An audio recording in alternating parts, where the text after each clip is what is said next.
bem, com saúde. Eu vou dar alguns recados aqui, antes de a gente entrar na parte substantiva.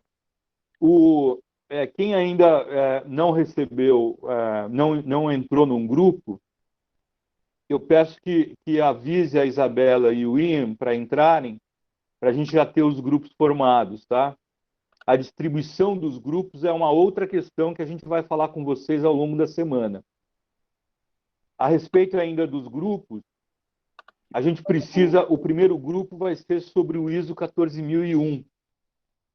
Então, se já houver um grupo formado sobre o ISO 14001, nós gostaríamos de saber, os integrantes, para a gente mandar o material e as instruções para a preparação do seminário, tá bom? Não precisamos falar nisso agora. Vocês mandam para a Isa e para o Ian os integrantes e a gente vai mandar o material e as instruções de como proceder para desenvolver a apresentação, ok? Essa é uma primeira coisa. A segunda Professor, coisa... Oi, pode falar. O do caso do ISO ainda não tem grupo formado. Então, eu faço um apelo para os alunos escolherem o ISO 14001. Vai ser o primeiro seminário nosso na primeira aula depois da Semana da Pátria, né? Se eu não me engano, é no dia 15 ou 16 de setembro. Então, essa vai ser a nossa última atividade dessa aula. Então, era importante que a gente já tivesse os grupos. E eu sei que vocês da engenharia ambiental já têm familiaridade com o ISO 14001, porque tem uma disciplina onde vocês discutem o ISO 14001. Eu sei que nem todos os alunos fizeram essa disciplina nesse momento, mas eu acho que é uma coisa tranquila, por isso que eu coloquei como primeiro seminário, que eu já sei que tem alunos que têm familiaridade com o ISO 14001 e sempre dá uma boa discussão. Mas tudo bem, seguimos em frente. Acho que a gente vai ter esse grupo até o final da semana, começo da semana que vem, tá? Bom, então, como nós vamos proceder na aula de hoje? Eu vou fazer alguns comentários sobre as resenhas. Em primeiro lugar, queria agradecer o esforço de vocês que mandaram as resenhas, se esforçaram para entender o texto. Não é um texto fácil. Alguns alunos se atrapalharam um pouco com o inglês, com a tradução. É chatinho mesmo. Mas eu queria primeiro reconhecer o esforço e agradecer vocês pelo que vocês fizeram. Tivemos um bom número de resenhas, foram 42 resenhas, tá? Perto dos alunos que têm entrado aqui na aula virtual, foram quase todos, né? A semana passada foram 44 alunos que estiveram aqui conosco. Que estão teoricamente matriculados, são mais de 60. Inclusive, tem alunos que não estão na lista e estão vindo, e eu acho que vão vir mais alunos, porque muitos pediram requerimento de matrícula. Esse requerimento ainda vai ser divulgado se foi indeferido ou não. Acredito que vai ser, tá? Então, primeiro, agradecer. Eu respondi a todos os alunos, tá? E vou começar a aula agora com comentários sobre essas resenhas. Respondendo a Patrícia e aos colegas que perguntaram sobre a avaliação. Então, o que nós vamos fazer? Eu recebi um documento do centro acadêmico sugerindo uma série de procedimentos, né? Que a presença seja realizada pelos trabalhos. Tudo bem, sem problemas, vamos fazer isso. E que digamos, as notas sejam no sentido mais de ajudar os alunos nesse tipo de aula virtual do que propriamente de penalizá-los. Inteiramente de acordo. Eu vou seguir o protocolo aí da Poli, do que os professores estão fazendo, e se vocês quiserem que eu proceda de outra forma, não tem problema também, tá? o que eu vou fazer? Eu tenho que escotejar quem está vindo, quem está acompanhando e quem não está. Não quer dizer que isso vai ser usado para avaliar os alunos, nada disso, mas a gente precisa acompanhar, certo? Então, vocês vão receber amanhã a planilha com a presença de vocês na aula virtual, ok? Eu tenho que fazer isso. Isso não quer dizer que a gente vai usar isso para avaliação, para reprovar, nada disso. Vamos seguir a orientação do centro acadêmico e do protocolo que os professores da Poli adotaram, tá? Mas a gente tem que ter um controle nosso para vocês saberem o desempenho de vocês, né? E nós também sabermos a temperatura da disciplina. Porque esse modelo virtual, a gente não tem muito isso. Então, infelizmente, a gente tem que seguir fazendo isso. Então, eu vou mandar para vocês a planilha. Eu dei para os alunos que fizeram apenas um resumo do texto, eu dei 0,5. Para os alunos que, de fato, fizeram uma resenha crítica, eu dei um ponto, tá? E alguns ficaram com 0,75, foi difícil, assim, ficaram no meio do caminho. Quem quiser refazer a resenha e falar, professor, eu quero ter um também, vou refazer a resenha, vou mandar para você, tive uma outra ideia e tal, fica à vontade. Pode mandar, a gente muda a nota, tá? Não tem problema. Isso é só para a gente ir acompanhando o desempenho dos alunos a partir da nossa interação virtual aqui, ok? Então, essa é a primeira coisa. Junto da planilha, vocês vão receber o livro da próxima aula, que vocês vão ler um capítulo sobre regulação, tá? Aí vocês vão fazer a mesma coisa, produzir uma resenha crítica e me enviar até as 23h59 da segunda-feira.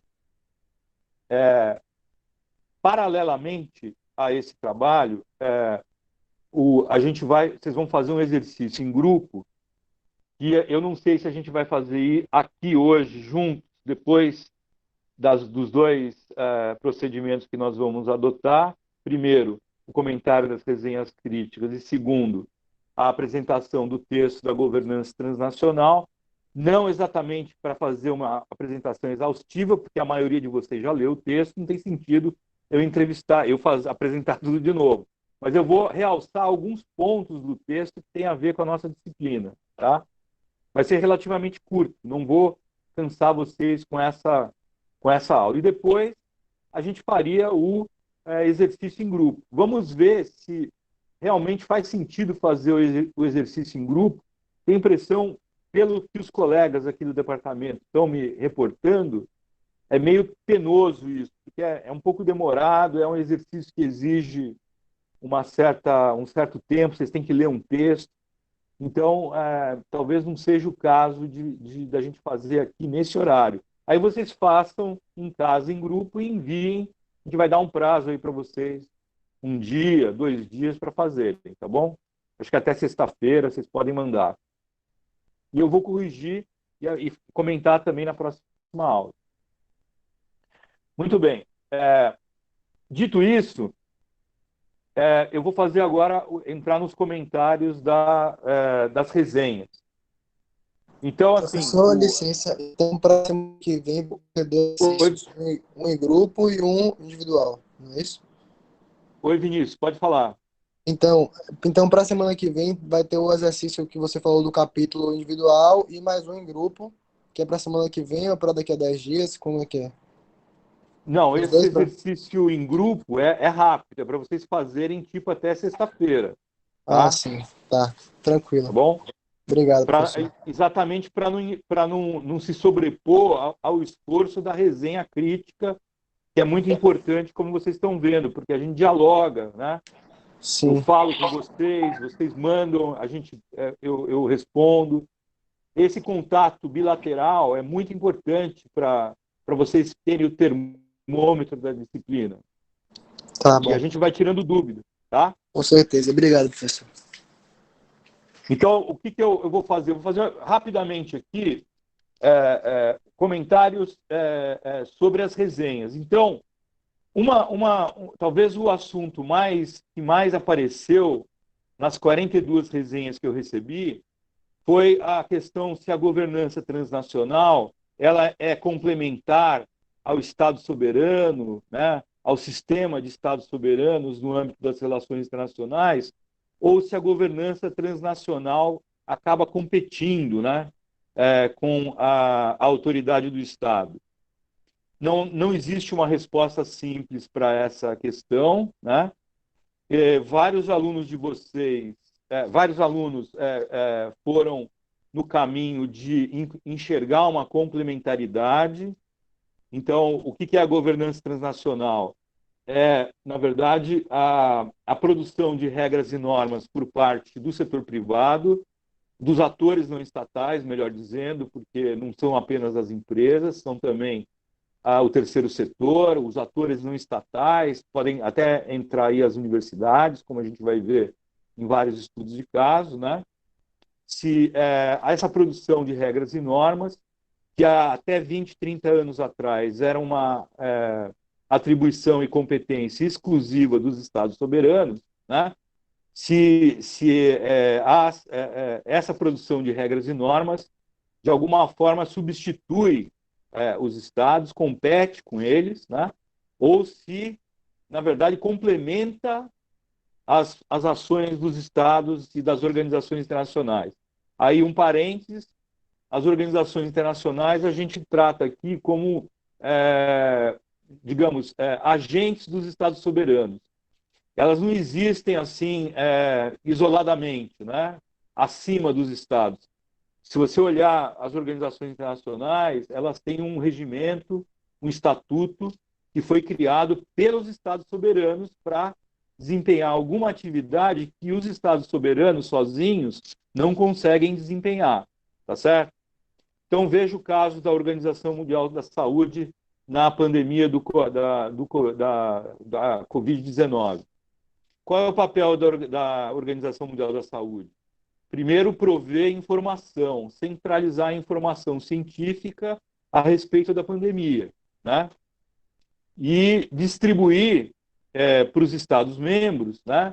E para a opinião pública e para a sociedade internacional quais são os protocolos. O que são esses protocolos? Nada mais são do que regras e normas, né? A respeito de qual é o procedimento a ser adotado pelos indivíduos, pelos governos, pelas empresas, pelas autarquias, né? No sentido de diminuir a propagação do vírus, né? E de tratar aqueles que foram contaminados, né?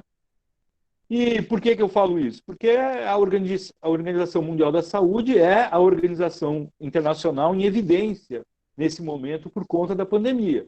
E o que vocês estão vendo é o exemplo do que a gente vai estudar na aula, né?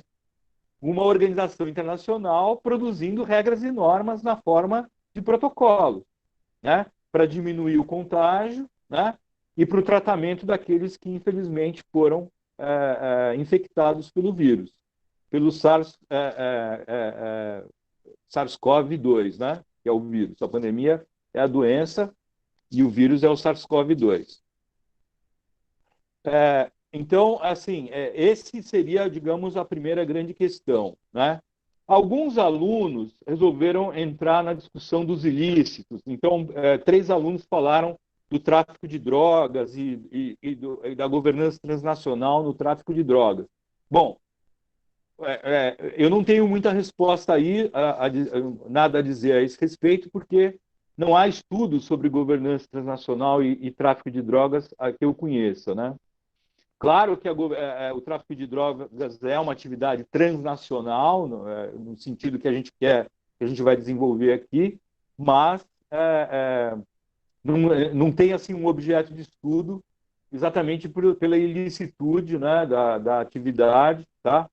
Mas com certeza é um exemplo de governança transnacional, do mal, né? Como os cartéis do tráfico de drogas controlam as cadeias produtivas, né? Dá para a gente usar os conceitos, né? Mas com certeza vocês não vão encontrar muitos estudos a esse respeito, até porque não é fácil estudar esse assunto e ir a campo, né, fazer entrevistas digamos, trabalhar com os indicadores, né, porque é tudo com estimativa das polícias, da Interpol, dos órgãos de segurança, né? Então é um assunto que eu diria para vocês que é difícil de estudar, mas se a intenção do aluno foi de chamar atenção para um exemplo de governança transacional, tá certo, não deixa de ser um caso de governança transacional, tá? Alguns alunos pegaram o conceito de autoridade privada que os autores mencionam e para chamar atenção, né? Ó, tem um conceito novo aqui de autoridade privada, né? Qual que é a diferença para governança transnacional e para regulação privada? Beleza, a gente vai estudar isso, faz todo sentido. Inclusive, eu destaco o conceito da Jessica Green de autoridade privada empreendedora, né? Importante. O Andrei, não sei se ele está aí, ele colocou uma questão interessante, né? Ele perguntou se as empresas, no fundo, acabam não nascendo dos próprios estados. Acho que ele quis dizer que, no fundo, as empresas têm uma sede, né? Elas são vinculadas a algum estado soberano do ponto de vista territorial. Elas nasceram, né, dentro de um território que tem uma autoridade soberana, um governo, né? Se a gente aceitar esse pressuposto, ele pergunta qual a influência dos estados sobre as empresas, né? Então é uma questão bem desconcertante, porque ele encontrou aí um jeito inusitado, original, de colocar o problema, né? De como os estados influenciam as empresas, né? Então uma questão interessante que o André colocou, né? Alguns alunos também viram a governança transnacional como digamos, uma ameaça, né? É, sim, perfeito. Podemos compartilhar a resenha do André, sim, tá? Muito interessante, boa sugestão. Faremos isso. Alguns alunos viram a governança transnacional como uma ameaça à democracia. E isso tem fundamento porque há autores que vão nessa linha também. Então, assim, os que reclamaram de que a governança transnacional não dá muita margem para pensar a democracia, o respeito, né, a regras decisórias democráticas, ao espaço democrático, esses alunos têm razão. O conceito de democracia está mal trabalhado dentro da governança transnacional. Nós vamos ver como isso pode ser desenvolvido aqui ao longo da disciplina. O André foi muito taxativo, ele falou que os mercados que acabam determinando a política. E isso é quase uma heresia para digamos, para alguém da área de relações internacionais que está sempre acostumado a pensar as relações internacionais, em primeiro lugar, como uma interação entre Estados soberanos, acima, portanto, do interesse privado particular das empresas, né? Mas o André foi muito duro em dizer que os mercados acabam determinando a política. Essa é uma abordagem, né, no campo da economia política, digamos, com um recorte liberal, que tem muita gente que defende, né, e que faz todo sentido digamos, há uma controvérsia dentro da área de relações internacionais nesse sentido. A economia política internacional seria a sub-área que trataria dessa questão que o André coloca, se são os mercados que definem a política ou se é a política que define os mercados. Mas, de todo modo, fica aí lançada a questão para vocês pensarem, tá? Bom, tem uma outra questão que os alunos também valorizaram muito, e acho que é uma pergunta importante. Eles disseram mais ou menos o seguinte: professor, mas por que as empresas adotam padrões? Por que elas vão assumir o ônus, os custos de adotarem regras e normas e ainda por cima implementarem essas regras e normas, né? Não é contraintuitivo isso? Porque as empresas sempre foram tomadoras de regras. Você está dizendo agora que as empresas elas produzem, criam regras e normas? Não é uma coisa estranha, né? Porque as empresas não gostam de assumir custos, né, por elas mesmas, né? Elas cumprem a obrigação legal, a legislação, a regulação do Estado. Mas você está dizendo que elas adotam padrões na forma de regras e normas? Então, esse é um caminho da disciplina que a gente vai fortalecer bastante aqui, tá?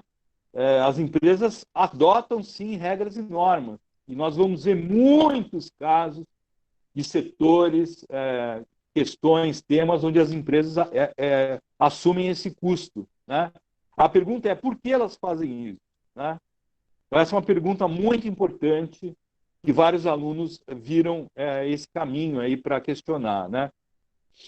Agora, tem empresas que adotam regras e normas com custos e outras fazem isso de maneira mais, digamos, com objetivos de marketing.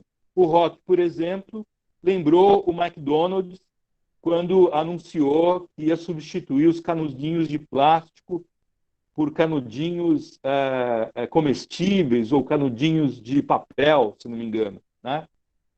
Papel. Papel, né, Rock?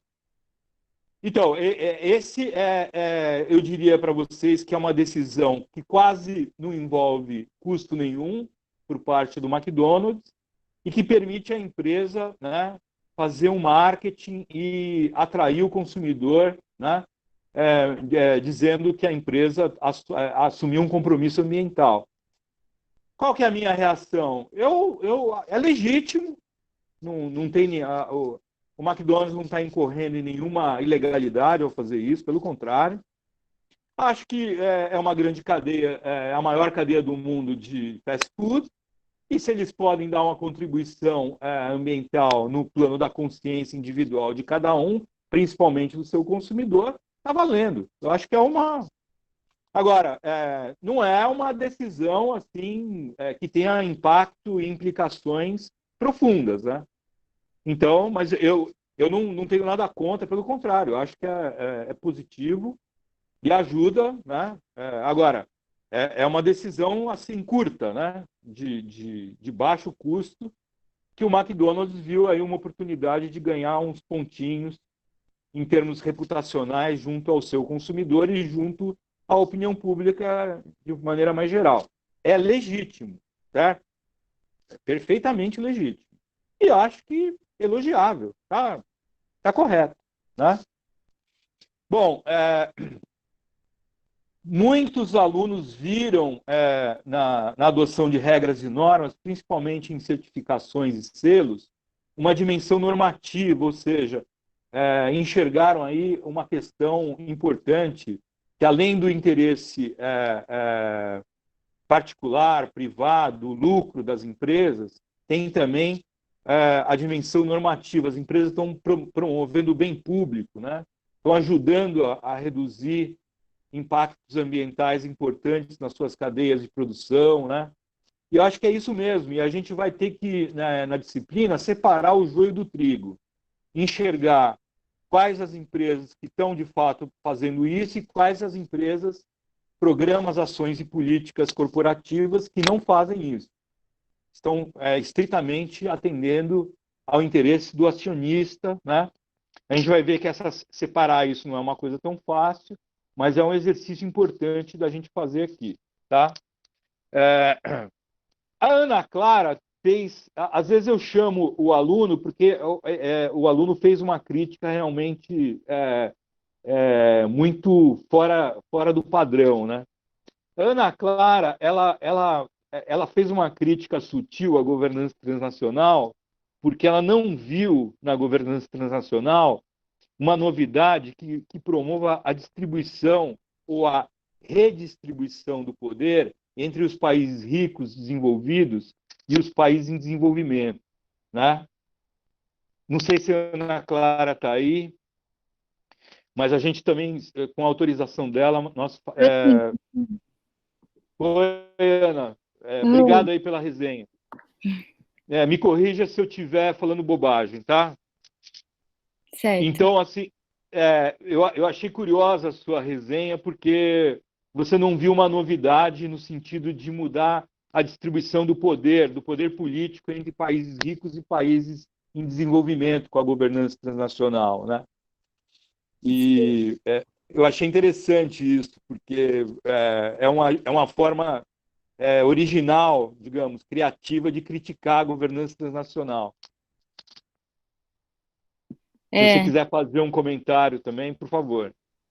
Que eu enxerguei, na verdade, quando a gente tem um olhar do quadro histórico, se afastando um pouco, tem essa perspectiva de que a história ela vai se repetindo de uma forma que os vencedores não mudam, né? Ela é contada sempre por eles, e eu enxergo muito nisso no caso da governança transnacional. Então, você vê países como Estados Unidos, Canadá, a União Europeia, não duvido também da China, apesar de não ter lido nada no artigo, né? E a gente, enquanto latino-americanos, países da África, Ásia, acabam não tendo ainda esse espaço que a gente gostaria de ter, né? Tá. Então, rebatendo a sua colocação, que é muito boa, o argumento liberal da mudança estrutural através da tecnologia, da inovação, vai no sentido de aproximar, digamos, esses dois mundos, os países ricos e os países pobres. E a ideia é que apareçam janelas de oportunidades para os países pobres se transformarem em países ricos. E eles argumentam que, historicamente, isso aconteceu com os tigres asiáticos, com a Coreia do Sul, com a Malásia, no pós-guerra com o Japão, e hoje estaria acontecendo com a China, independentemente dos Estados Unidos e da União Europeia verem a ascensão chinesa com medo, né? Com receio. Então, que a própria globalização abre espaço, janela de oportunidades para esses países pobres virem a serem países ricos no futuro, né? Então, esse é o argumento liberal baseado na tecnologia, né? E nós estamos vendo aí o 5G com as empresas chinesas provendo, né, o que tem de mais sofisticado e inovador a um custo mais barato, né, inundando aí os mercados dos estados soberanos com os fornecedores de serviços, né, de partes, peças e componentes que vão compor as redes 5G aí a partir do ano que vem, 2022, 2023. E as grandes empresas são empresas chinesas, né?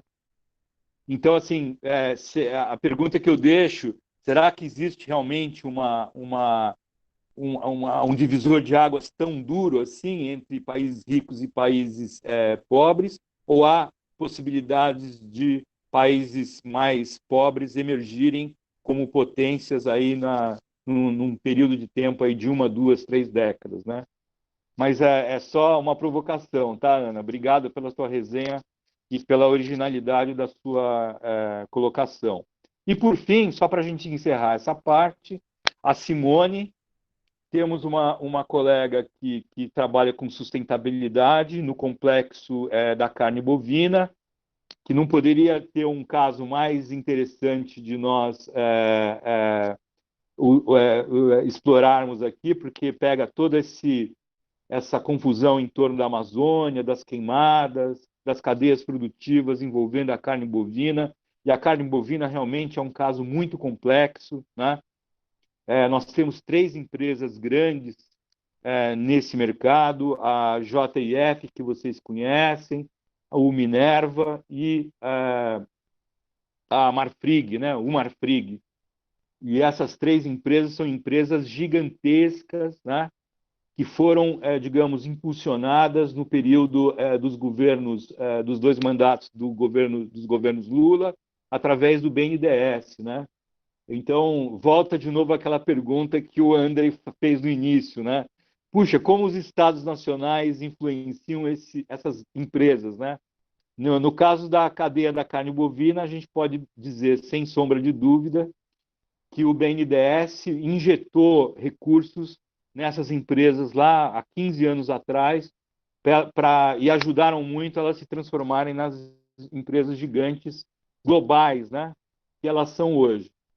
Qual foi o custo para o Brasil em fazer isso? Eu deixo para vocês fazerem um juízo de valor. Meu papel aqui não é esse, né? Mas o fato é que nós temos 3 grandes empresas de carne bovina hoje atuando no mercado global, né? A Marfrig é o maior fornecedor de hambúrguer do mundo, certo? A JBF é a maior conglomerado do mundo de carne bovina, tá? E o Minerva vem em seguida aí tentando, digamos, galgar posições, tá bom? Mas não vamos entrar em discussões políticas nem de governos a favor e contra. O fato é que nós temos essa situação hoje. E a Simone, já adianto aqui, vai nos presentear com um seminário sobre a governança e a regulação da cadeia da carne bovina. Vamos marcar ainda o dia desse seminário, tá? Então, nós temos realmente digamos, incentivos muito positivos aqui com a turma para a gente explorar muito bem vários issues, tá? Ligados à governança transnacional. Bom, com isso eu encerro essa primeira parte da aula e vou pedir o favor da Isa transmitir, porque eu estou aqui na minha sala na PPLeste, mas eu não estou conseguindo projetar aqui os slides, tá? Sem problema, professor.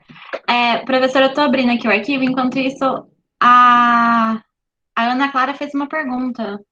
Claro, por favor. Ana, você quer repetir, por favor? Oi. Não, aqui pensando nessa última colocação que o senhor fez, da ascensão de tigres asiáticos, dessas novas potências econômicas, mas a gente, enquanto América Latina, ainda não somos um quintal produtivo de commodities e de fábricas, por exemplo, ao invés de uma produção tecnológica e inovadora? Então, eu responderia para você que em certa medida é verdade, né? Nós ainda temos a nossa economia muito focada em produtos primários, né?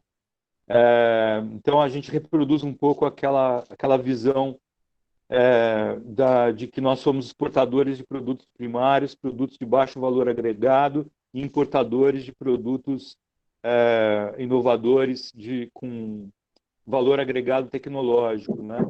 Mas eu acho que essa visão é um pouco simplista, porque para a gente não se alongar muito, se você pegar toda a agroindústria e o agronegócio brasileiro, muita gente pensa que é exportação de produtos primários. Se você pegar, por exemplo, a cadeia da soja, eu até vou concordar com você que a gente exporta soja com baixo valor agregado, um pouco de farelo e um pouco de óleo, mas 95% é o grão, né? O grão verde que vai ser processado nos países ricos. Talvez, se a gente olhar o café, também acontece muito isso, o cacau, mas, ao mesmo tempo, a gente também exporta produtos agroindustriais com bastante valor agregado, né? Então, por exemplo, papel e celulose, a certificação FSC, esse exemplo das carnes, do complexo carnes, carne de aves e carne bovina. 1/3 da exportação de carne de aves é halal, ou seja, tem que atender a regulação halal para os países muçulmanos, para onde o Brasil exporta. Isso tudo, como a gente vai ver aqui na disciplina, significa um investimento muito grande, se não é apenas em tecnologia, em padrões, em instituições, em processos decisórios que exigem, né, procedimentos na entrega, no transporte do produto, que tem valor agregado, né? Então, assim, eu concordo com você em parte e acho que o Brasil está, digamos, no meio do caminho entre a velha visão de um país exportador de matérias-primas, de produtos primários, sem valor agregado quase nenhum, e, ao mesmo tempo, um país que está tentando sair dessa posição com alguns exemplos importantes, né? E o exemplo da carne bovina, da carne de aves, e outros aqui que a gente pode mencionar, mostrariam um pouco uma situação um pouco diferente, tá? Não sei se eu respondi a sua pergunta, mas eu acho que é um pouco simplista essa colocação de que nós somos um país exportador de produtos primários e ponto, né? E importador de tecnologia. Em parte é verdade, mas a gente está mudando isso aos poucos, tá? Tá bom, obrigada, professor. Se algum aluno tiver uma dúvida, é o momento agora de colocar, porque a gente vai passar agora para o que seria a aula sobre a governança transnacional. Isa, acho que não tem questionamentos, então, se você puder projetar. Lógico, só um minuto, vamos ver, compartilhar. Vocês estão vendo?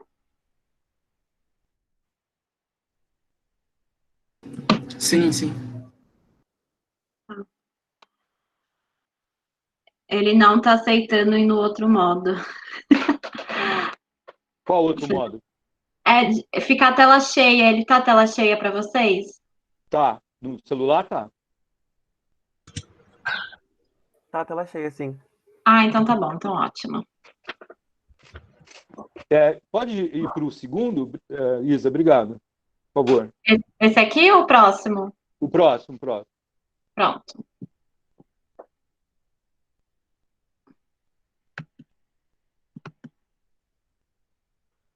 Esse, professor? Não, para mim aqui não mudou. Vai, para mim mudou. Vai. Foi? Agora sim. Foi melhor.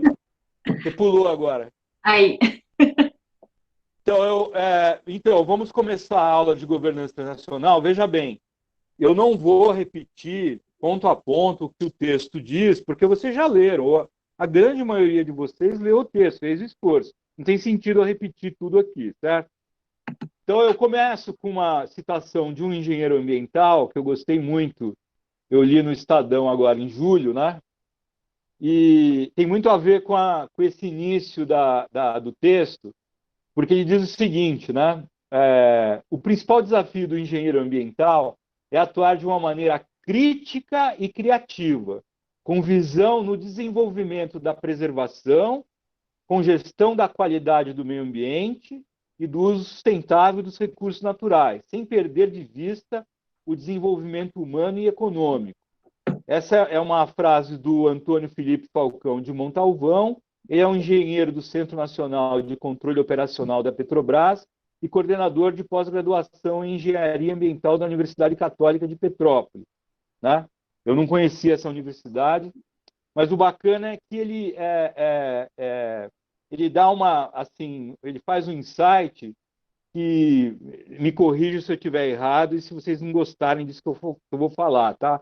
Mas eu acho que isso significa, para mim, que o engenheiro ambiental tem um pouco assim do cientista político, do sociólogo, do cientista social, né? Porque ele tem que desenvolver uma abordagem crítica da realidade, né? E contribuir também com a sua criatividade como engenheiro, ou seja, ele alia uma dimensão muito técnica, né?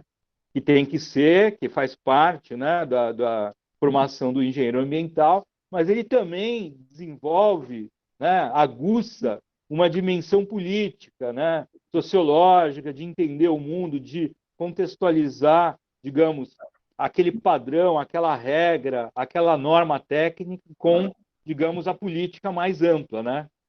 Então eu vejo muito o engenheiro ambiental dentro dessa ótica, assim, aliando a técnica, né, com a dimensão propriamente política, usando de maneira crítica e criativa o seu conhecimento na sua trajetória profissional.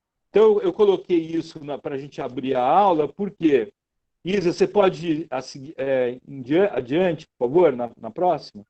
Então, o que a disciplina ela vai explorar muito? A discussão dos standards, dos padrões aqui no sentido amplo, as regras e normas, né? Os padrões técnicos, os standards, né? Que indicam claramente para vocês, para o engenheiro ambiental, qual é o padrão técnico, a norma técnica, o standard que deve ser adotado. Só que, muitas vezes, isso é colocado para vocês nas disciplinas de uma forma, digamos, apolítica, né? Sem questionamentos, na verdade, sobre o que levou à criação desse padrão. Então, o que eu tenho que chamar a atenção de vocês? Que esse padrão, todo o padrão técnico, né, todo o standard, toda a regra, toda a norma que nós vamos ver aqui na regulação, né, na regulamentação, na legislação, estou considerando tudo isso, na verdade, um padrão, uma regra, uma norma, um standard, né? Tudo isso, na verdade, é resultado de um processo coletivo, de uma decisão coletiva, que envolve, obviamente, uma escolha, né? Escolheram que o padrão deveria ser esse. Por quê? Né? Essa é a pergunta que o engenheiro ambiental deve fazer. O que está por trás desse padrão? Em geral, esse padrão, o que está por trás dele, ou é uma empresa, ou é uma associação empresarial, ou é uma agência reguladora, ou é uma autarquia pública, ou é uma organização internacional, né? Conforme o exemplo que eu dei para vocês agora, há minutos atrás. No caso da pandemia, quem está por trás é a Organização Mundial da Saúde, sediada em Genebra, né? O que ela faz? Ela cria o padrão, né, para o distanciamento social. Define qual é o padrão. Certo? Isso é uma regra, isso é uma norma, isso é um standard que os países depois vão poder adotar. A maioria adota, né? O Brasil, para a gente não entrar muito nisso, vocês viram que o governo federal teve muita dificuldade em reconhecer e adotar os padrões, né, os protocolos da Organização Mundial da Saúde. Certo? Então vejam que essa é uma discussão importante. Então, por trás de toda regra, norma, padrão, procedimento, protocolo, existe uma escolha coletiva, uma decisão coletiva. E por trás dessa escolha tem uma instituição, uma organização, pode ser uma empresa, uma associação, uma agência, pode ser o próprio governo, né? E pode ser uma organização internacional. Essas regras decisórias vão levar a um resultado. Nós temos que saber, de antemão, qual é o resultado esperado. Por quê? Porque existe um conjunto de partes interessadas, que nós chamamos de stakeholders. Depois vocês vão ver, numa das aulas, a teoria do stakeholder, né? Eles estão envolvidos nessa decisão coletiva. Eles têm expectativas, né, a respeito desse resultado, né? E, junto a isso, qual é o papel do engenheiro ambiental? É criar, digamos, a forma de interação. Como vai se dar o diálogo entre essas partes interessadas que vão produzir, implementar e aferir os resultados desse padrão, né? Então, o que significa isso? Vocês têm que pensar qual é a governança que está por trás, né, da criação, do desenvolvimento, da implementação e dos impactos que esse padrão vai ter, né? Então, vejam, de novo, regulação e governança, para vocês pensarem juntos que a questão do padrão não envolve só uma dimensão técnica, né? Então, isso é muito, muito importante para o engenheiro ambiental. E vou falar mais. Os cientistas políticos, como nós, a Isa, o Ian, não sei se o Ian é cientista político, acho que não, como eu, nós podemos estudar a governança transnacional, mas quem vai aplicar, quem vai implementar padrões e regras são os engenheiros, são os que têm a atribuição técnica. Ó, a Isabela está dizendo que o Ian é da engenharia. Então, ele está junto de vocês. Então, eu e a Isa somos os cientistas políticos que vão estudar a governança transnacional. Vocês vão ser aqueles profissionais que vão implementar a governança transnacional, vão criar esses padrões, vão implementá-los e vão criar ferramentas para avaliar os resultados que esses padrões vão trazer, né? E digo mais, vocês vão, na verdade, prover governança. Vocês vão ter que desenhar a estrutura de governança, né? Que vai, digamos, nortear a criação e o andamento desse padrão, desse standard. Tá? Tem uma governança por trás disso, uma estrutura de governança. Então, eu começo a aula com essa questão para vocês terem muita clareza a esse respeito. Né? E eu acho que isso vai ficar muito claro a partir dos casos que a gente for destrinchando aqui, aprofundando e separando as questões para deixá-las da maneira mais clara possível para vocês. Você pode passar a próxima, Isa, por favor? Já passei, tá dada essa introdução já de Fair Trade. Essa aí. Muito bem. Bom, a introdução do texto, e vários de vocês nas resenhas deixaram isso muito claro, né? O bacana do texto é que ele começa dando um exemplo muito claro, né? Dessa interdependência entre os padrões que cria, na verdade, todo um mercado de bens e serviços, né? A partir desses padrões, desses estándares que foram sendo criados, implementados e reconhecidos pelos agentes econômicos, né? Estamos falando aqui, fundamentalmente, de agentes econômicos. Por quê? Porque o Fair Trade, se você gosta de tomar café, e vocês viram que o IBGE lançou uma pesquisa semana passada dizendo que o café é o alimento mais importante para o brasileiro, e é lógico, né? O que você toma todo dia, de manhã, de tarde e de noite, né? De segunda a segunda, 365 dias por ano? Café. Você vai falar, não, mas a carne é mais importante. Bom, mas você não come carne todo dia, né? Bom, talvez tenha gente que coma carne todo dia, né? Mas tem um dia que você não vai comer, por algum motivo. Então, o café é o alimento mais importante para o brasileiro. Foi isso que disse a pesquisa do IBGE. Se você tem um padrão chamado Fair Trade, esse padrão, né, tem princípios, critérios, regras, normas, certo? Eles foram implementados por uma organização chamada Fair Trade. Esse café vem com certificado, né?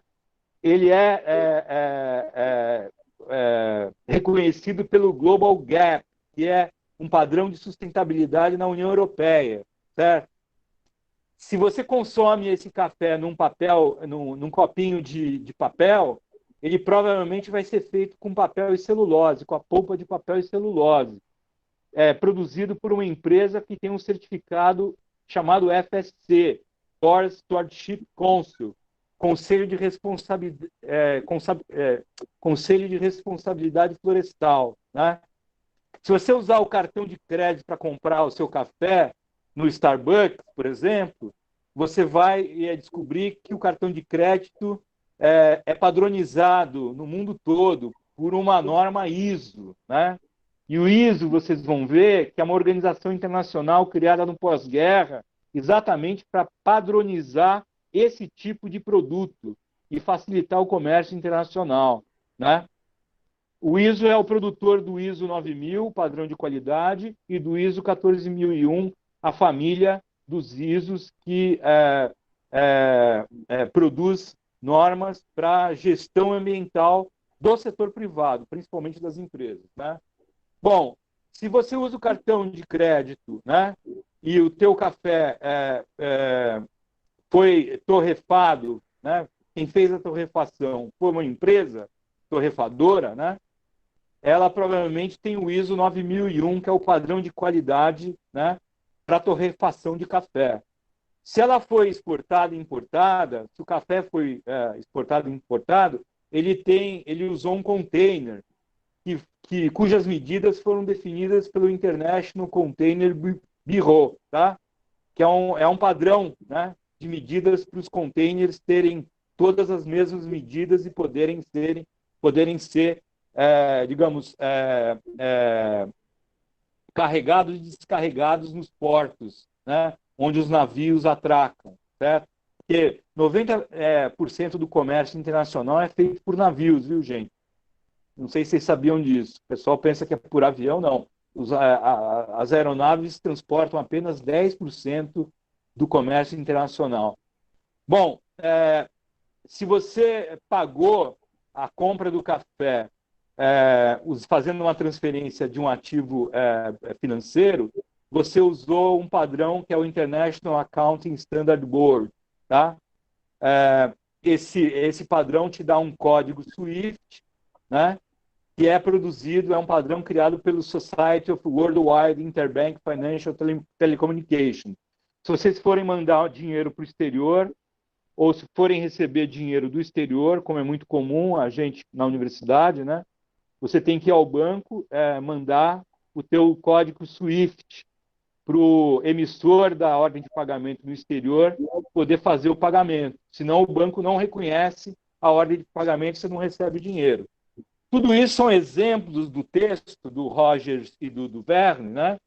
2 professores da área de relações internacionais, que mostram como a nossa vida está interdependente, integrada em termos globais, como a globalização já produziu efeitos profundos, né? Que nós nem nos damos conta, né? No nosso dia a dia. Isso é bacana porque isso aproxima vocês do tema da governança transnacional, tá? Isa, por favor, o próximo.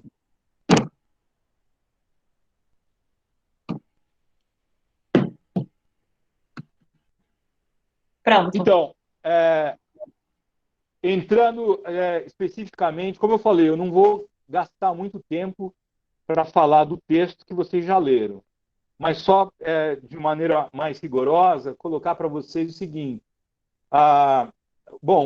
O texto fala da ascensão da governança transnacional como um campo de estudo, né, como área de estudo, seria uma sub-área das relações internacionais, né?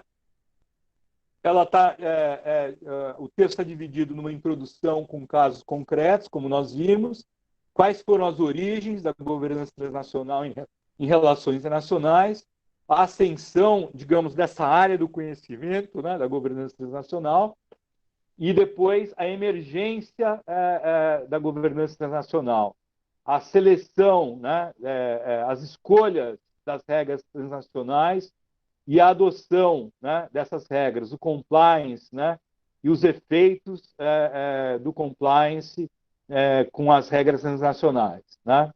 Então, essa é a divisão do texto. Então, boa parte dessa discussão é uma discussão acadêmica, e nós não vamos valorizar isso porque nós estamos numa disciplina para engenharia ambiental. Para nós é muito mais relevante nós entendermos os aspectos aplicados dessa discussão. Portanto, não vou aqui entrar em profundidade, né, na discussão das origens, da ascensão para a área do conhecimento, da governança internacional. Posso sim, Ana. A gente vai ter uma aula especial, gravada, para vocês acompanharem sobre compliance. Essa é uma área, é um conceito importante que a gente vai valorizar muito aqui, tá? O compliance, de maneira, digamos, fazendo uma tradução livre, seria a adesão às regras, né? Então, assim, a gente pode pensar isso facilmente do ponto de vista das empresas. Então, se as empresas aderem ou não às regras, então podem ser regras públicas, pode ser uma legislação, uma regulamentação pública, se as empresas aderem ou não, se elas fazem o compliance ou não, tá? Mas a gente pode pensar o compliance também em termos de governos. Por exemplo, podemos dar o exemplo de um acordo internacional, o Acordo de Paris, sobre meio ambiente, especificamente sobre mudanças climáticas. Tem gente que usa, no campo do direito internacional, o conceito de compliance para pensar a adesão às regras dos governos ao Acordo de Paris. Ou seja, se os países fazem o compliance ao acordo internacional ou se não fazem. Então, tem uma forma de você medir isso, né? E medir o compliance é uma forma de, digamos, medir a efetividade do acordo internacional. Nós vamos falar nisso numa das aulas, né, mais ao final da disciplina, mas o compliance tem várias utilidades, mas ele tem uma dimensão técnica forte, porque ele diz respeito à adesão às regras. Ou seja, pensa no caso de uma empresa. Se a empresa está em conformidade com as regras, com a legislação, com as regulamentações legais, ou se não está em conformidade. É muito comum hoje as empresas grandes terem uma área de compliance. Em geral, quem está à frente dessas áreas nas empresas é o pessoal da área jurídica, combinado um pouco com a área técnica dos engenheiros. Mas se você pegar os gerentes de compliance nas empresas grandes, vocês vão ver que são pessoas com formação em direito. E a grande preocupação hoje, quando você discute compliance com as empresas, é o problema da corrupção, né? Por que isso? Porque nós passamos os últimos 5, 6 anos assistindo uma avalanche de empresas, né, que se meteram em processos de corrupção com agentes públicos. Não preciso citar nomes nem dar exemplos aqui, porque vocês estão carecas de acompanhar isso na imprensa, né?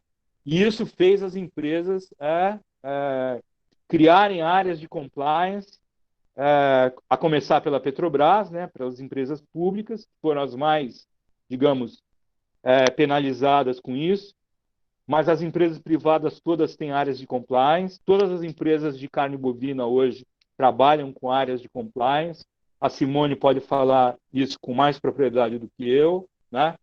E o compliance virou uma coisa importante hoje, tá? Para vocês que estudam engenharia ambiental e vão ter uma trajetória profissional no setor público, no setor privado, né, no terceiro setor, onde tudo isso é discutido, né, está todo dia nos jornais, tá? Não sei se respondi a sua questão, Ana, mas a gente vai estudar mais isso, tá?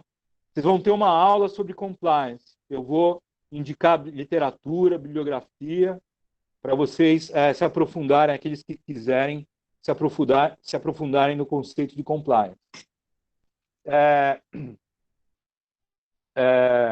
Bom, então eu estava falando que a gente não vai se ater muito à discussão do texto, né? Então, se a Isa puder ir mais uma adiante, Isa, por favor.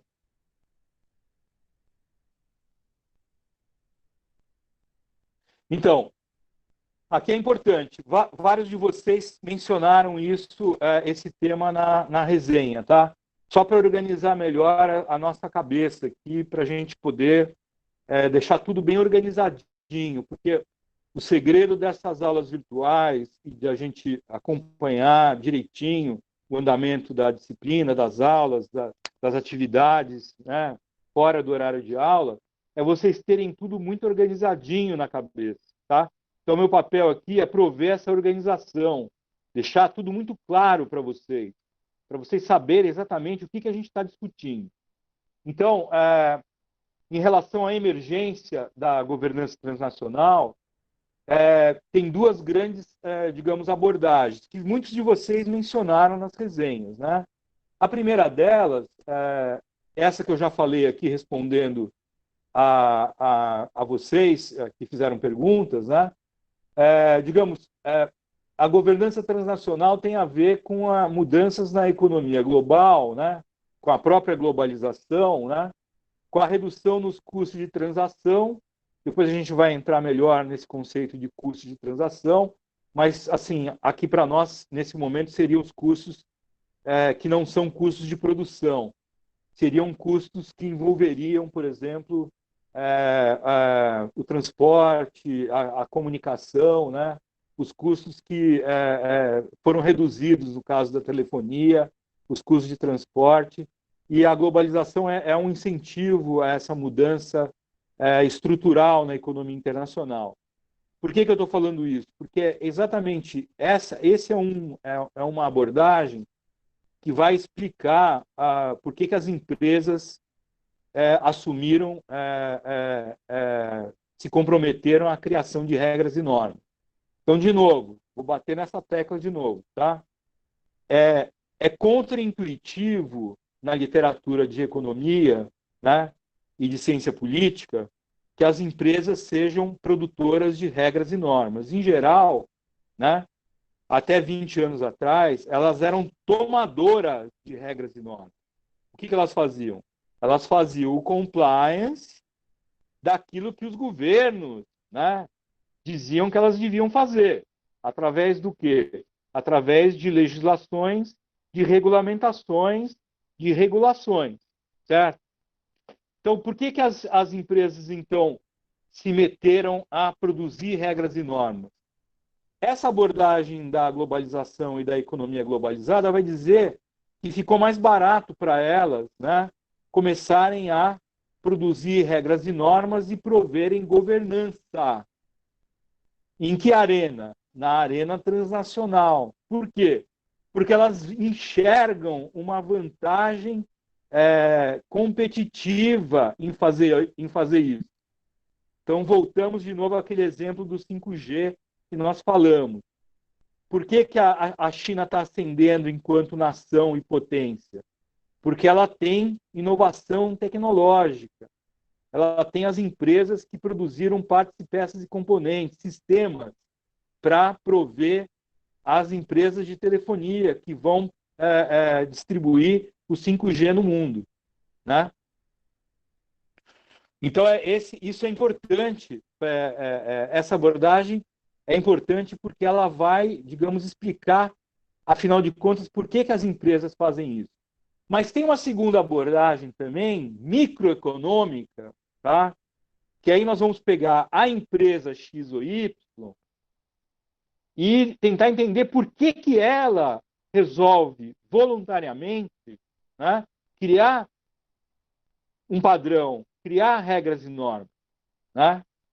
Então é isso que está aqui no slide. Mudanças micro, né, no comportamento de empresas e do terceiro setor, porque muitas vezes as empresas fazem isso com ONGs, elas não fazem sozinhas, elas criam associações e chamam as ONGs para criar os padrões junto com elas, né? Então, elas são incentivadas a assumir esse papel rule-making, né?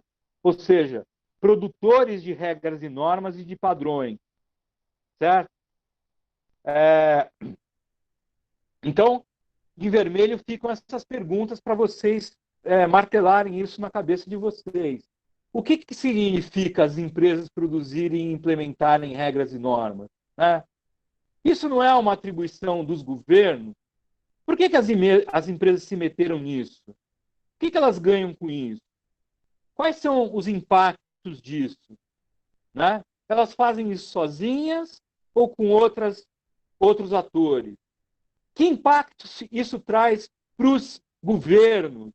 Os governos acham isso positivo ou negativo, né? Eles são parceiros ou veem as empresas como competidores?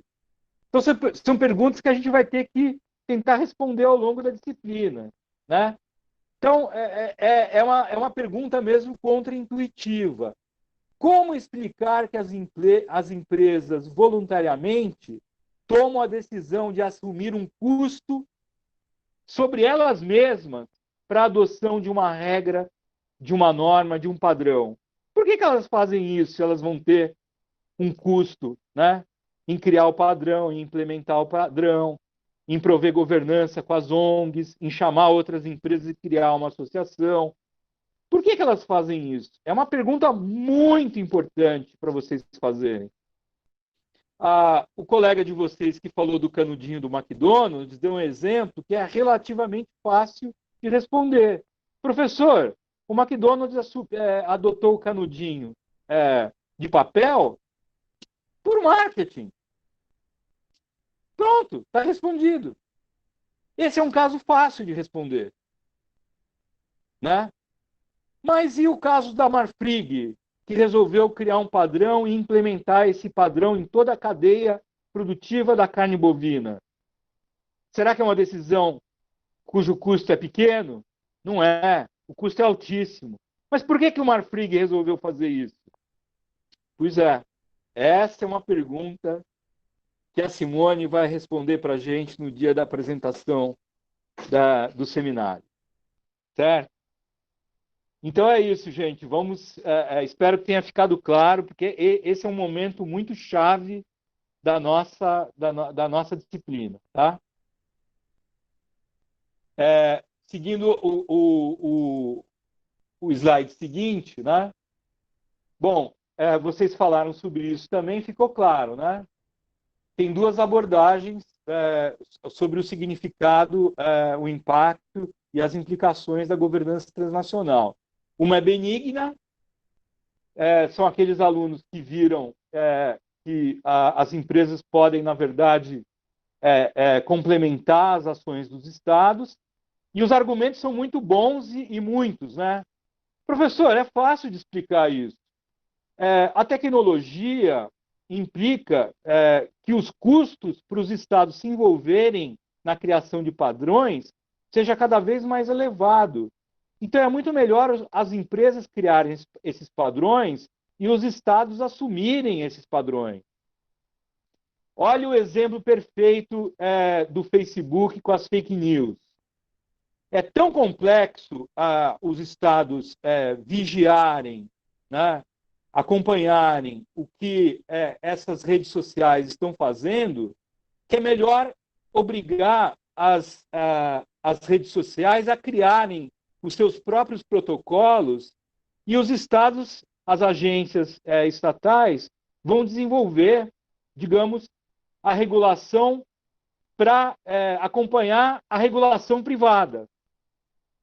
Ou seja, as empresas criam a regulação e os estados acompanham a autorregulação criada pelas empresas. Mas, na verdade, quem está regulando de verdade são as redes sociais.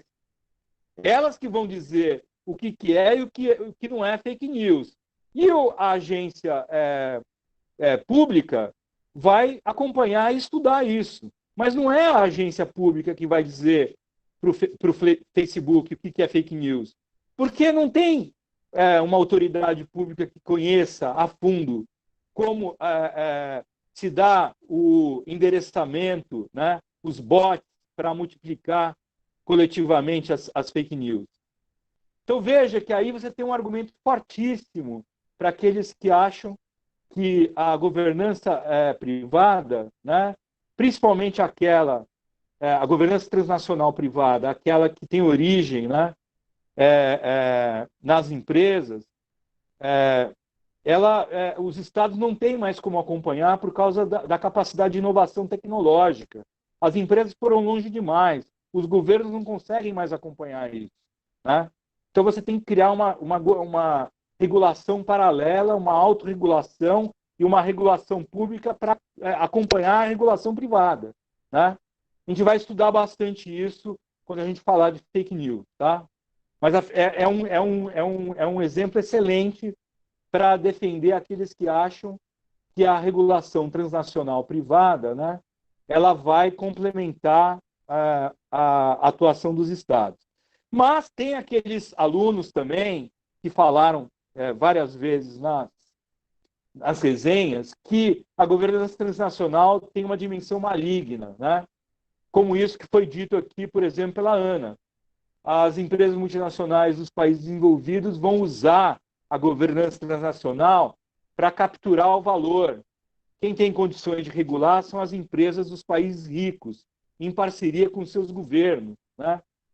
E vão, na verdade, usar essa regulamentação, esses padrões, para submeter as empresas dos países pobres e os seus respectivos governos e sociedades, né, dentro desse processo de, digamos, de dominação do capitalismo globalizado, né?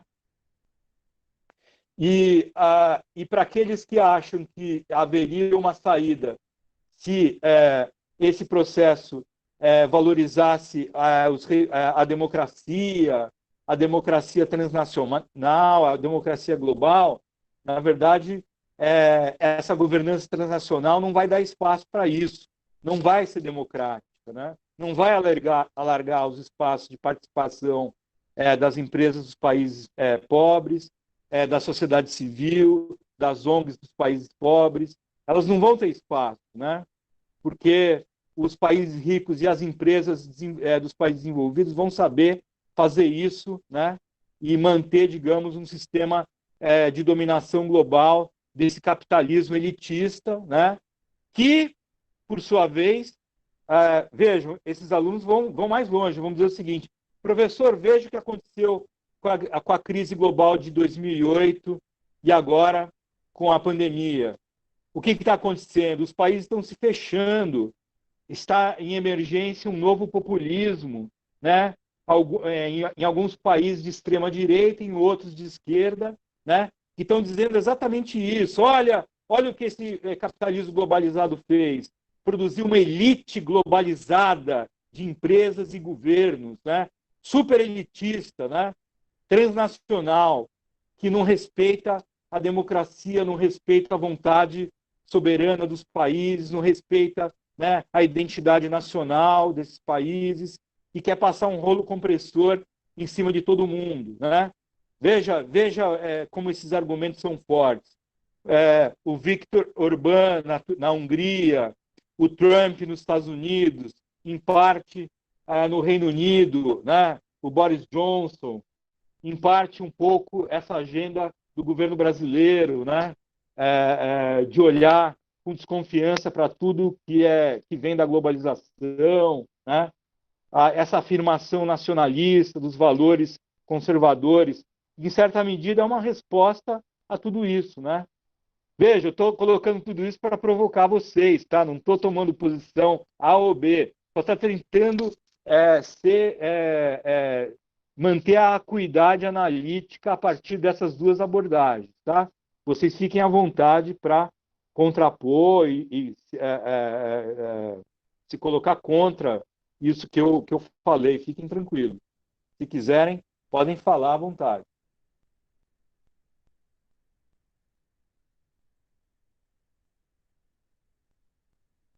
Professor, pode passar para o próximo slide? Pode. Você, Isa e o Ian, se quiserem complementar ou fazer alguma correção, fiquem à vontade também, tá? Bom, entrando agora um pouco estamos chegando já ao final da aula, tá, gente? Agora, colocando um problema para vocês que aí eu tenho que assumir um pouco a perspectiva do internacionalista, do cientista político da área de relações internacionais, para colocar um problema que não tem muita solução. Que problema é esse? A primeira coisa que o aluno de relações internacionais, no primeiro ano da disciplina, descobre é que não há, nas relações internacionais, uma autoridade acima dos estados soberanos, tá? Isso é muito importante vocês, engenheiros ambientais, entenderem, né? Porque isso é muito diferente, digamos, do ambiente doméstico, do qual vários professores de vocês vão falar de regulação de recursos hídricos, regulação de saneamento, né? E outras regulamentações, legislações que têm alcance em âmbito doméstico, né? Claro, os professores lá da Poli, eles não têm obrigação de dar para vocês a dimensão internacional dessas regulamentações, dessas regulações. Mas nós aqui da área de relações internacionais temos a obrigação de colocar isso para vocês, né? Tá? Evidente que a regulação de saneamento aprovada pelo projeto de lei no Congresso Nacional recentemente, ela diz respeito, né, apenas à jurisdição brasileira. Ela não define direitos e obrigações fora do território brasileiro, né? Mas, veja, nós estamos nos propondo aqui a, digamos, abrir a cabeça do engenheiro ambiental, colocá-lo, né, em contato com problemas relativos à estrutura da política internacional, né? E a política internacional, né, a globalização, a economia internacional, ela não tem fronteiras. Nós temos que lidar com problemas transfronteiriços. Como eu falei, não há uma autoridade, né, que possa estabelecer uma hierarquia, né, tomar uma decisão top-down a respeito de uma regulamentação, de uma regra, e implementar isso com alcance global, ou seja, com uma jurisdição transnacional, global ou internacional. Não existe essa autoridade, tá? Bom, isso coloca para a gente um problema seríssimo. Qual é esse problema? Todo e qualquer ator. Fala, Patrícia, fala que eu não consegui ler tudo. Por favor. Ô, professor, se eu considero os estados acima de qualquer coisa, faz sentido eu falar que isso é uma competição? Escolher essa abordagem da competição ao invés da complementariedade? Então, só para esclarecer, o pressuposto no âmbito das relações internacionais é de que os estados competem entre si, né, num sistema internacional. Esse sistema é competitivo, é um sistema de estados. Então, é como se a área de relações internacionais destacasse os estados das suas respectivas sociedades e demais stakeholders, constituintes ou partes interessadas domésticas, né? E criassem, digamos, um sistema internacional apenas de estados soberanos, de autoridades soberanas, né? E competissem entre si num sistema anárquico. Por que o sistema é anárquico? Porque nenhum estado consegue se sobrepor em relação ao outro. Não tem essa autoridade que organize o sistema de estados soberanos. Então, o que rege mesmo é a competição. O problema é que quando a gente abre um pouco a discussão fora do âmbito dos estados soberanos, essa é a proposta da governança transnacional, nós temos que, digamos, colocar os estados soberanos dentro de uma hierarquia com outros atores. Quais são esses outros atores? As empresas, as organizações internacionais, as ONGs, a imprensa, a opinião pública. Aí a coisa fica muito mais complexa, né? Então, o que eu estou querendo dizer com isso? Que essa ideia de que as relações internacionais são compostas apenas por estados soberanos competindo entre si, na verdade, uma abstração, é uma construção, né, epistemológica na produção do conhecimento da área de relações internacionais para você poder estudar o comportamento dos estados. Mas, na verdade, é uma abstração, do sionismo, pensar as relações internacionais dessa maneira apenas. Então, voltando, eu prefiro que vocês entendam as relações internacionais como a interação entre estados, entre organizações internacionais, entre empresas, entre ONGs, entre a opinião pública, tudo ao mesmo tempo agora, sem uma hierarquia muito definida. Ou seja, se não tem autoridades previamente definidas criando uma hierarquia, nós temos que trabalhar com uma governança. O que a governança pressupõe? Diferentes autoridades, com diferentes atribuições e competências, tendo que prover cooperação e entendimento recíproco. Portanto, as relações internacionais, a partir desse momento, para nós, passam a ser compostas por diferentes atores, públicos e privados, do terceiro setor, convivendo, interagindo e cooperando ou entrando em conflito, né, simultaneamente, de maneira multinível, sobrepondo, né, o nacional, o local, o transnacional e o internacional ao mesmo tempo. Eu sei que é difícil de aprender isso que eu estou falando, mas é essa a ideia mesmo, né? Tudo ao mesmo tempo agora, num caleidoscópio, num caldeirão de interações que a gente tem que aprender a lidar e estudar. Como a gente vai fazer para estudar? Nós vamos trabalhar com estudos de caso que vão, digamos, abrir o leque do que está em jogo em termos de atores, de tipos de interação, de tipos de governança, de tipos de regulação e de como tudo isso impacta, né? Quem é impactado, quem impacta, quais são as implicações disso para os atores que a gente tem falado aqui, para os governos, para os estados, para as organizações internacionais, para as empresas e para a opinião pública, para os indivíduos, né? Quem ganha, quem perde, se tem democracia, se não tem, quais são os riscos, né?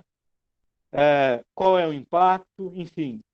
É tudo isso que nós estamos nos propondo a fazer aqui, tá?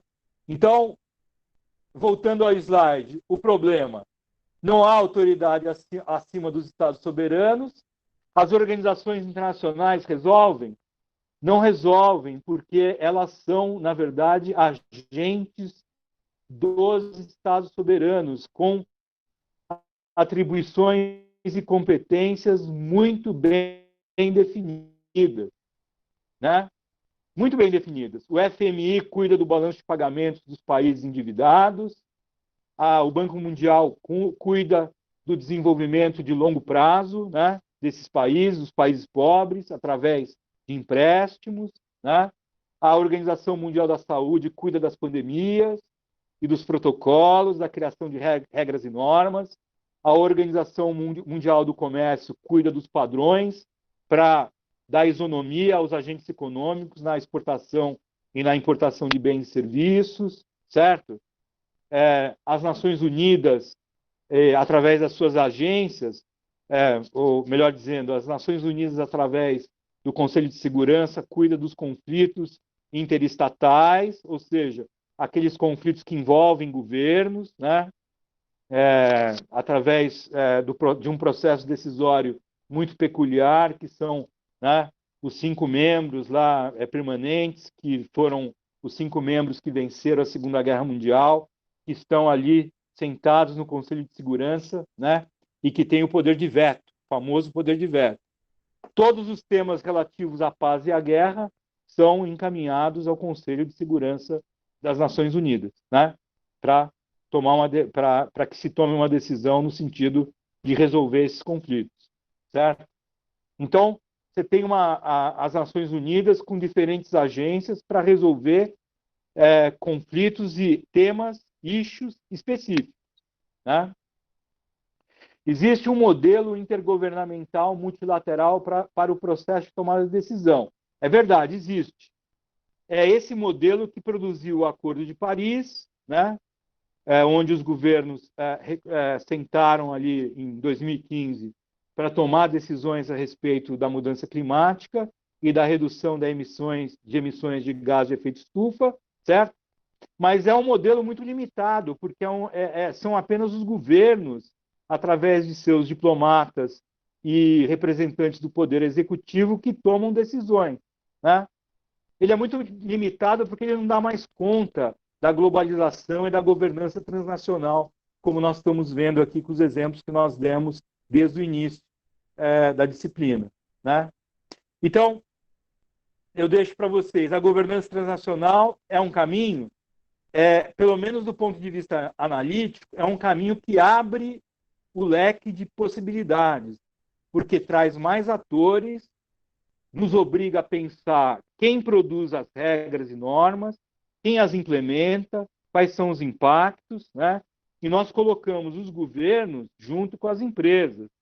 as organizações internacionais, as ONGs e todos os atores que fazem algum tipo de interação, né, com outros atores em outros países. Isso já é o suficiente para nós chamarmos tudo isso de governança transnacional. Tá certo? Então, essa é a proposta da disciplina.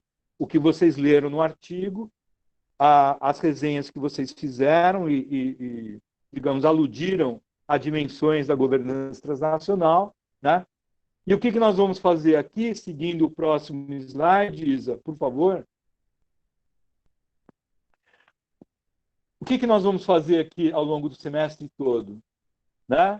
Discutir como que se dá a ascensão da governança transnacional, qual é o formato que ela assume. Aí o gancho é sempre pensar as regras e normas, como elas emergiram, certo? Em que circunstâncias, quem são os proponentes das regras e normas, que padrão é esse, quem está propondo, por quê,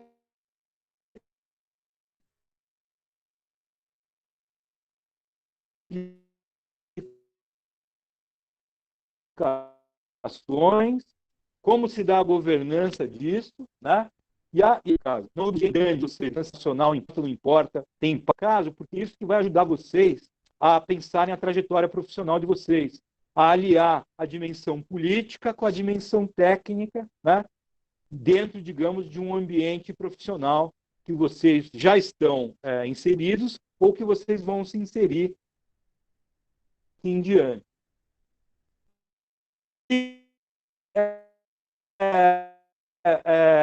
Entender como se dá o compliance dessas regras. Por isso a pergunta da Patrícia, acho que foi a Patrícia que fez, né? É tão importante a gente entender em que como incentivar esse compliance, né? E qual é o impacto dele, o impact assessment, a verificação e a mensuração do seu impacto. Se nós fizermos isso, se vocês fizerem isso, vocês vão estar equipados para trabalhar, né, nesse tema em qualquer agência governamental, em qualquer empresa, né, em qualquer ONG, e vocês vão estar dando uma contribuição muito importante para o mundo, para o Brasil, para fortalecer, digamos, o meio ambiente, para garantir que nós tenhamos um meio ambiente preservado, que a gente diminua o nosso impacto e que a gente possa pensar na sobrevivência da espécie humana na Terra a longo prazo, né? Não quero ser apocalíptico, obviamente, mas acho que não tem muita dúvida que essa pandemia e outras pandemias que virão, outras zoonoses, né? Essa história do vírus pular do bicho para o ser humano, né? A gente está aumentando o risco disso voltar a acontecer, porque nós estamos destruindo a biodiversidade, os ecossistemas, onde esses vírus estão alojados de maneira inerte, né? Vocês estão vendo aí vários especialistas falando nas mídias sociais, como isso é cada vez mais provável que venha a acontecer, né? Então, para mim, essa pandemia do Covid-19 é um balão de ensaio para a gente aprender, né, a aumentar a preservação do meio ambiente, manter os ecossistemas, e é com muita tristeza que a gente vê isso não acontecendo na Amazônia, no Pantanal, com as queimadas, né, com a destruição, com o desmatamento, e isso certamente vai pôr em risco as nossas vidas a médio e longo prazo, né? Talvez não para nós, para os nossos netos, filhos, bisnetos, mas seguramente pode colocar em risco a vida da espécie humana no planeta nas próximas décadas, né? Eu acho que vocês são os agentes para que isso não aconteça, se nós seguirmos esse caminho que a gente está propondo aqui, né? Formar bons profissionais com consciência, que saibam o que fazem na dimensão técnica e na dimensão política. A proposta da disciplina é aliar essas duas dimensões estudando casos, né, que vocês vão apresentar, e conceitos e abordagens teóricas que a gente vai ver aqui de maneira passando. Seguindo o penúltimo slide. Isa, por favor. Vocês estão vendo aí várias fotinhos, né? Por quê? Porque eu quis deixar colocado para vocês chamar a atenção da governança transnacional em temas que ainda a gente nem conseguiu ainda vislumbrar, né? A inteligência artificial é um deles, né? Inteligência artificial quer dizer muita coisa, mas a gente está criando aí com os colegas da Poli um centro de inteligência artificial aqui na USP. Já temos várias equipes trabalhando, chama C4, vai funcionar ali no Inova USP, tá? Assim que a pandemia permitir, nós vamos ter várias equipes, inclusive com muitos professores da Poli envolvidos, né? Coordenados pelo professor Fábio Cosan. A questão aí, a Alicia Vikander, a estrela daquele filme Ex Machina, que vocês já devem ter visto. Quem não viu, assista, porque é um filme belíssimo, né? O problema das fake news, os veículos autônomos, os drones, que talvez comecem a entregar as pizzas que vocês pedem no domingo à noite. Todo o problema ligado às fintechs e aos unicórnios que nasceram aí nos últimos 10, 15 anos. Talvez o caso mais exemplar seja o Uber, né? Que deu toda aquela confusão com a regulação do transporte público, com o caso dos táxis. O Airbnb, que é uma empresa hoje que está à beira da falência por conta do estrago da pandemia na indústria do turismo. Digamos, a questão dos armamentos produzidos com impressoras 3G, né? É outro caso. E tem muitos outros casos que a gente vai discutir aqui, né?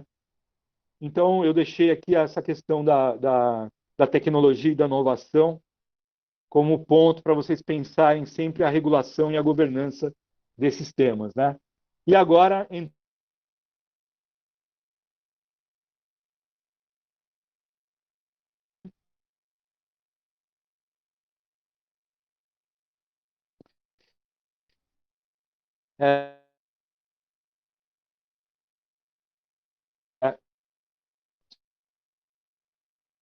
sobre o exercício que vocês vão fazer sobre esse desastre ambiental terrível. Desastre no sentido. Bom, isso aí é o caso de uma empresa multinacional que hoje... Professor, deu uma travada no seu vídeo, se você pudesse retomar o que você falou agora desse slide do caso de Bom Pau. Tá, então, estou voltando. Esse é o exercício que vocês vão fazer em grupos, tá? Sobre o vazamento do isocianeto de metila, à época produzido por uma empresa multinacional americana do setor químico, chamada Union Carbide, que depois foi adquirida pela Dow Química, né? Isso aconteceu na cidade de Bhopal, em 1984.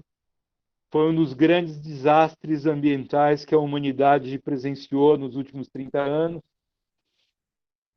No mesmo porte, em vidas humanas foi o maior, mas em termos de impacto ambiental, não sei dizer se foi o maior. Mas em vidas humanas foi terrível, que morreram milhares de pessoas na madrugada do dia do vazamento, nessa cidade aí, que deixou a cidade basicamente um cemitério, né? Isso aí é no estado de Madhya Pradesh, bem no centro da Índia. As pessoas morreram dormindo, morreram sufocadas, né? E é um desastre produzido pela indústria química que gerou a governança transnacional através de uma norma, de um padrão, de um standard de saúde e segurança para toda a indústria química global, tá? Então, a Isa fez no Google Forms o link para vocês fazerem o exercício. Eu peço para vocês fazerem em grupos, tá? Aí vocês ponham o nome do grupo, ok? No Google Forms. A Isa está pedindo aqui para vocês tentarem acessar, para ver se vocês conseguem. É muito simples. Eu peço para vocês entregarem esse exercício até sexta-feira, para não acavalar com o próximo... com a próxima atividade, que é a resenha crítica do texto que vocês vão receber amanhã, tá certo? E é isso. Tem muitos vídeos no YouTube sobre esse desastre. Se vocês quiserem ver, é horrível. Eu já vi vários, mas não recomendo, porque é um negócio pavoroso de olhar. Mas para aqueles que têm estômago e curiosidade, podem ver. E vocês vão ver na próxima aula a importância desse padrão que foi criado pela indústria química global. Foi a partir desse desastre socioambiental aí que vitimou milhares de pessoas na Índia e deixou sequelas em outras centenas de milhares ao longo dos anos aí, tá bom? Gente, com isso, eu encerro aqui essa aula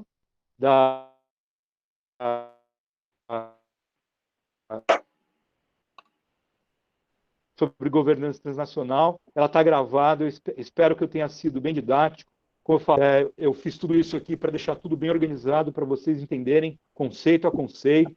Eu vou deixar uma aula gravada aqui, a Isa depois vai passar para vocês no YouTube, o Ian vai subir, sobre governança, o conceito de governança, tá?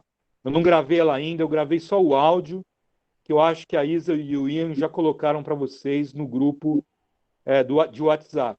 Vocês podem escutar o áudio tranquilos, né? Mas eu vou deixar uma aula gravada. A gente vai liberar os áudios hoje. Tá bom. Vocês vão poder escutar os áudios, olhando os slides, que eu já mandei para vocês. Mas eu vou fazer a gravação de uma aula com mais detalhes. Porque gravar o áudio é uma coisa meio, assim, um negócio meio estranho, porque você tem que ser rápido.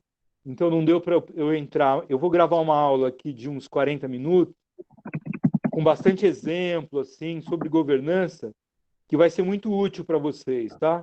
Eu vou fazer essa gravação entre hoje e a sexta-feira. E aí o Ian e a Isa vão colocar elas no YouTube para vocês assistirem quando vocês quiserem, tá? Professor, a gente tinha que acertar a data dos seminários, porque os alunos eles já estão preenchendo todos dos temas e eles estão questionando muito das datas. Então seria interessante a gente fechar uma data de cada seminário para passar para eles. Eu vou compartilhar a tela do documento dos seminários para a gente resolver isso. Tá bom. De acordo, Isa. Tá certo.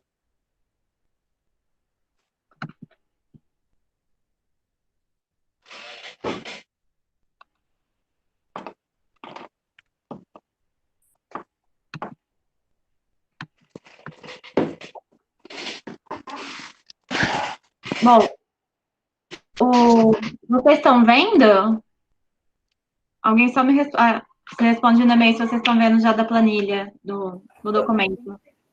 A gente está vendo não é uma planilha, mas sim. Isso, o documento que está com os temas. Então, tá bom. Então, o caso 1 ainda não tem grupo, mas o caso 2 sobre alimentação óleo de palma já tem grupo formado.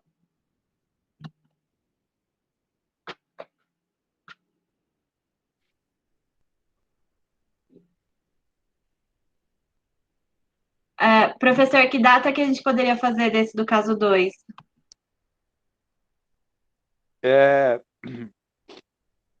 Deixa eu abrir aqui o...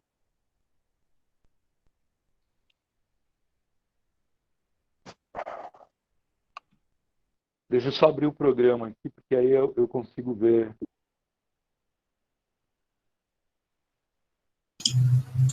Isa, acho que isso, como não está no escopo da aula, acho que já pode parar de gravar. Então tá, então peraí.